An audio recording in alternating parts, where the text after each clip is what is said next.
Okay, we want to come up with a relationship between force and velocity, another relationship beside kinetic energy. So we're going to take this is one way of doing it, take one of the kinematic equations, V final equals V initial plus AT, and recall this comes from our simple definition of acceleration, just modified. Essentially, this is delta t. So if you rearrange the equations, a times delta t, you get the equation that you see at the top there. We're going to multiply both sides of the equation by multiplied by m, which is the mass. Now that's like multiplying by a constant, like 2, because the mass could be 2 kilograms. So let's do that. Let's multiply that equation here by m. And if we do that, we get that equation you see there. Well, there are two letters there that, if you've been studying physics, you should recognize as a different quantity. And if you say ma is force, then you are correct. Ma is just force. So we can now rewrite the equation and previously had mv final equals mv initial plus mat. Now we can write that as F times t. Now, the equation is okay the way it is. Typically what we do is we like to put like terms on one side. So we want to collect like terms. And to do that, we want to put the MVs all on one side of the equation. And when we do that, we get this. And I'll go back there. There's the MV final equals MV initial. So basically what we're going to do is we're going to subtract MV initial from both sides. And if we do that, we get this equation here. I just flipped them around to the other side. This equation relates force and time to mass and velocity. Now we have to make some definitions here. First of all, what is mv? What is F times t? Well, we'll get to that shortly. But first, let's analyze what is this term. We're going to define that term. We're going to define momentum as mass times velocity. We're going to give the symbol P. And I wasn't the one who invented that, so we're running out of symbols. You can't use m for its mass.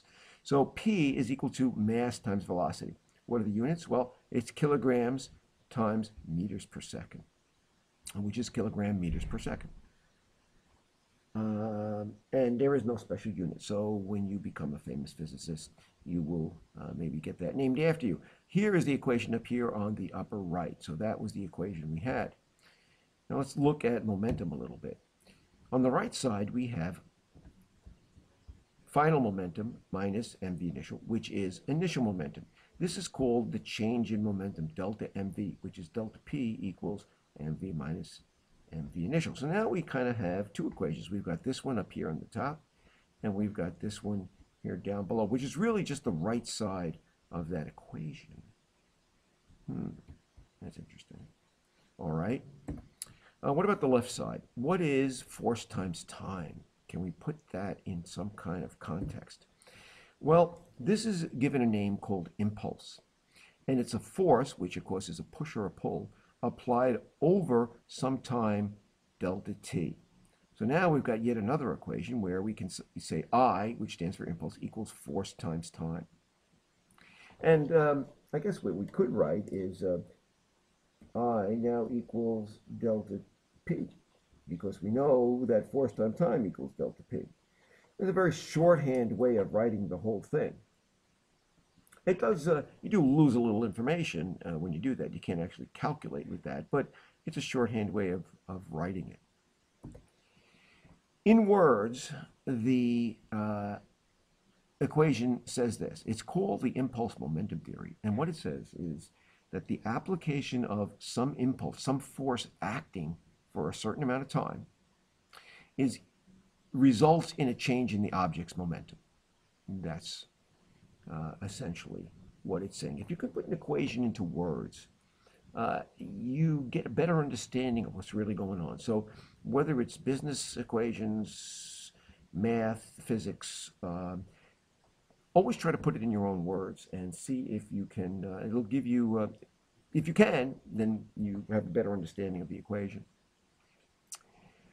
Um, the units for impulse is force times time is newtons times seconds. Since they're equal to each other, okay, so we have here newtons times seconds. Since they're equal to each other, they must be equivalent. Newton times second equal to kilogram times meter divided by seconds. And in fact, if I take a newton times a second and I divide by seconds, I get kilogram meters per second divided by seconds. I end up with a newton equals a kilogram times a meter per second squared, which in fact it does. That's essentially F equals ma.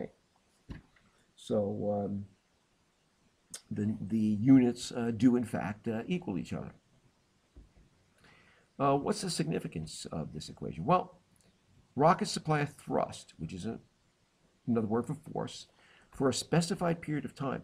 The rocket is given an impulse. In rockets, actually, they use a term, rocket fuel is given a term called specific impulse, where they take the impulse given and they divide it by the weight of the fuel. Okay, and so then it gives it kind of which fuel, then you can tell which fuel is more powerful. Okay, well, once you give a rocket thrust and impulse, you will change the momentum of it. So yes, this is rocket science. And in fact, let's look at the equation a little more here. I had F times delta T equals delta P. Let me divide delta P by delta T. And this is actually Newton's second law. We've cheated everyone by saying F equals ma. This is actually the way the law was originally defined. Change in momentum, and of course, in the calculus version, of course, this would be dp dt. Let's see how we get, can we get F equals ma from this?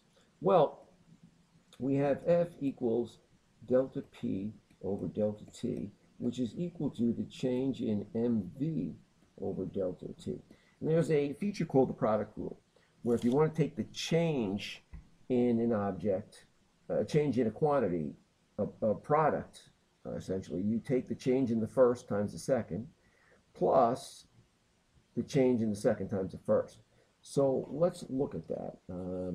So we have force, and so we're going to calculate the change, we'll do it this way, the change in the first times the second, plus the first times the change in the second. I'll write it like that. Oops, delta V over delta T.